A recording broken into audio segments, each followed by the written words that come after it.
So I'm right towards the end of getting 1,008 holes punched. And it's been a long day, man. But I want to talk about silver, man. This year I've only gotten one silver coin, and it's May already. It's May. I'm not having a very good year for silver coins. For some reason. It's not the Deus, it's not the Equinox, it's not the Simplex, it's not the Amphibio. You know, I've been using the Deus for most of the year. The Equinox for a little bit there. But it's not the Equinox, or it's not the Deus, that it's not performing well. It's just a little dry spell of silver, you know.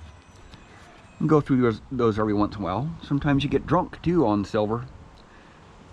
You know, you have a dry spell for a little while and you get a bunch of silver in one day or a week or a month or a year. Last year with the Simplex I got 220 silvers or 230 silvers with the Simplex, man.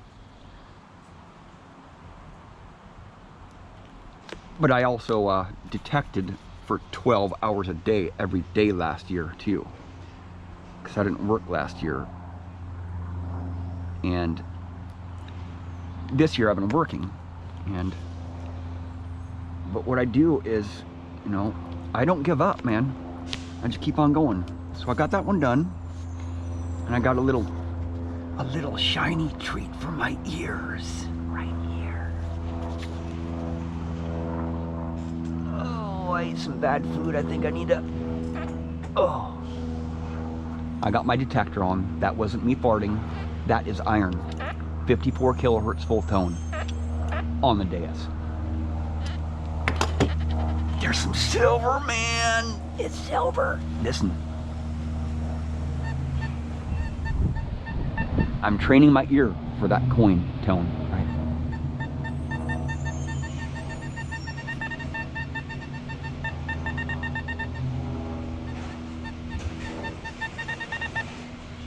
That's 74 or 54 kilohertz, excuse me.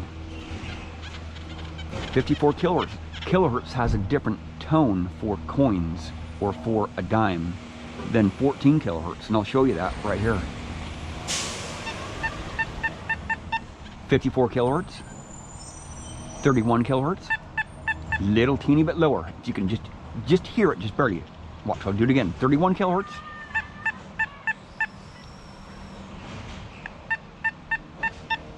54 kilohertz. Just like 1 or 2 tones lower. Here's 31 kilohertz, 14 kilohertz. That's all I'm doing, is just changing the frequencies, and it changes the tones. I can go into pitch tones too and raise or lower my pitch tones to hit this target at a higher pitch. The same target at the same distance away from that coil, I can make that tone go up or down. The pitch go up or down, the hertz.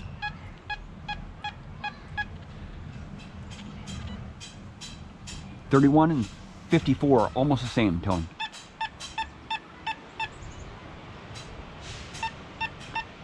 Like one tone, maybe one number. I don't really look at the numbers. I just listen to tones. But this is just some encouragement to you guys who have been on a dry spell, man. I understand metal detecting has its ups and downs. But every day I go out, I don't expect much, right? I don't expect to get silver. I don't expect to get awesome relics. I don't expect to get deep coins. Because if you have expectations, you're going to be disappointed. And I don't like being disappointed, right? If you're disappointed in something, that means you expected something first, right? So I don't really expect much out of people. I don't really expect much out of metal detecting, because I don't like being disappointed in people. I don't like being disappointed in metal detecting. I don't want to get discouraged. I want to keep on going, man. Just keep on going. Your next hunt, you might be on a dry spell like me, and your next hunt, you might have a find of a lifetime. And you might get, you might find a jar of silver coins, or you might get the most silvers in one day, or you might find a spill of silver coins. But you never know what's going to happen for the day, right? That's what I like about metal detecting, is you just never know what's going to happen, man.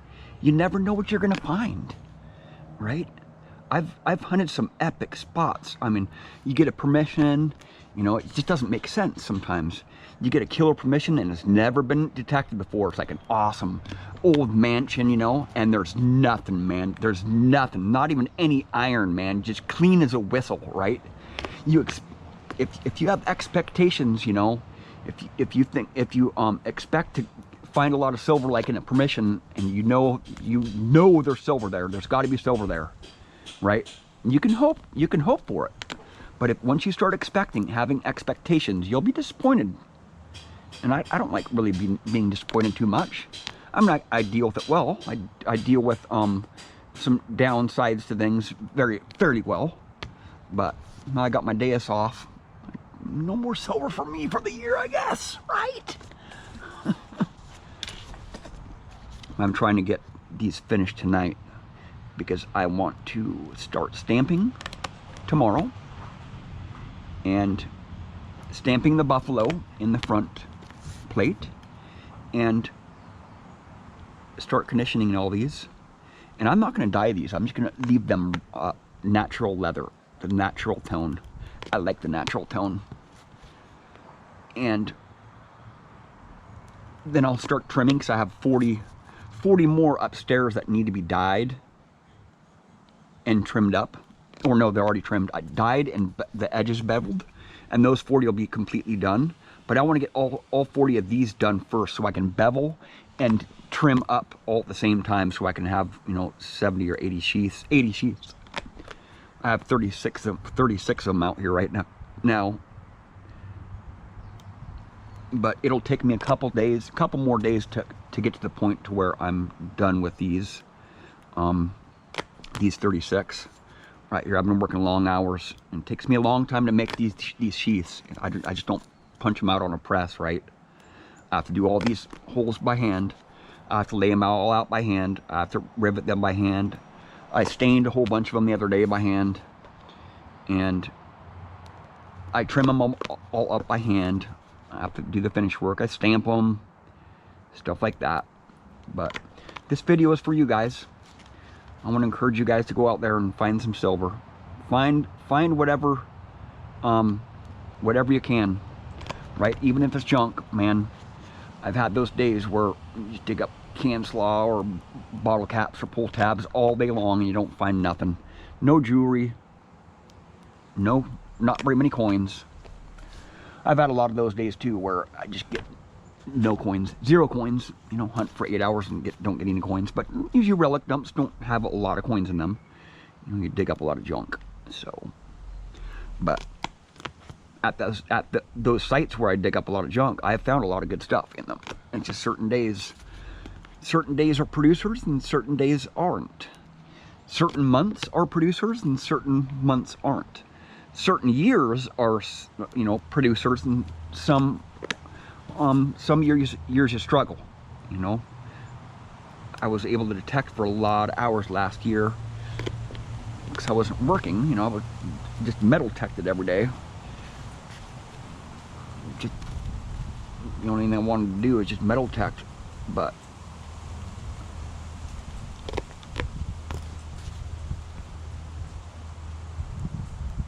gotta make sure all these holes are perfectly right on the button, because it's so hard to get these rivets in if the holes are off just by a couple millimeters. So I need to pay a little bit closer attention to what I'm doing here. I got 18 holes in each one of these big ones and 10 in the small ones, so it's 28 holes per sheath, right? I can't just punch through 2 pieces of leather or I'll just destroy my punch here. It's just not possible. It'll destroy any punch. I've got to change hands every once in a while because my hands are starting to get sore.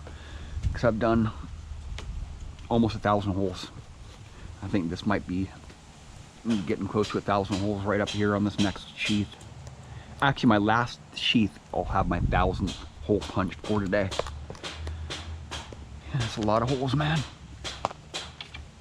Oh man, I I can't hear the silver. My day is turned off. Well, I gotta get back to work anyway. If you're in a dry spell, just keep on digging, man. Just keep on going. Don't expect too much, you know. I've hunted on some pretty awesome sites and haven't gotten much, but the next day I hunt on that same site, the same detector, have some killer finds over the same area, right? Every day is different. Thank you for watching. Please subscribe.